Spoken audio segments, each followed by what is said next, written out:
السلام عليكم ورحمة الله وبركاته.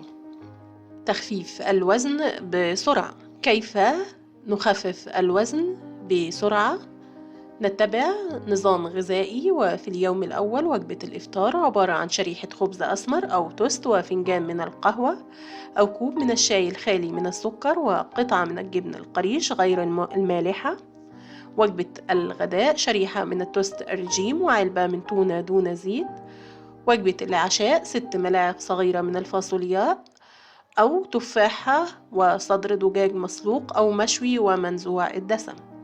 اليوم الثاني وجبة الإفطار شريحة من توست رجيم أو الخبز الأسمر وموزة وبيضة مسلوقة وكوب من القهوة أو الشاي الخالي من السكر. وجبة الغذاء علبة من التونة المصفاة والمغسولة وكوبان وربع من جبنة قريش دون ملح وكوب من القهوة أو الشاي.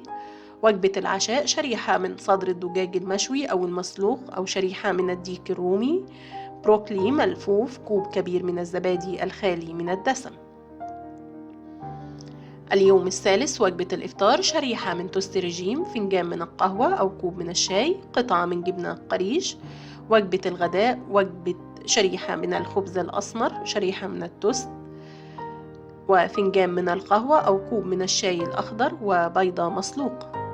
وجبة العشاء نصف علبة من التونة وكوب كبير من عصير البرتقال الطازج الخالي من السكر وشرائح من الجزر.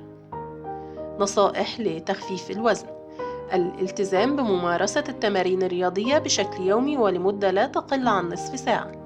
الابتعاد عن تناول الأطعمة التي تحتوي على نسبة عالية من السكريات. الابتعاد عن تناول الوجبات السريعة والأطعمة الدسمة. الإكثار من تناول الشوربات. تناول الخضروات والفواكه الطازجة بكميات كبيرة. شرب ما لا يقل عن 8 أكواب من الماء يوميا.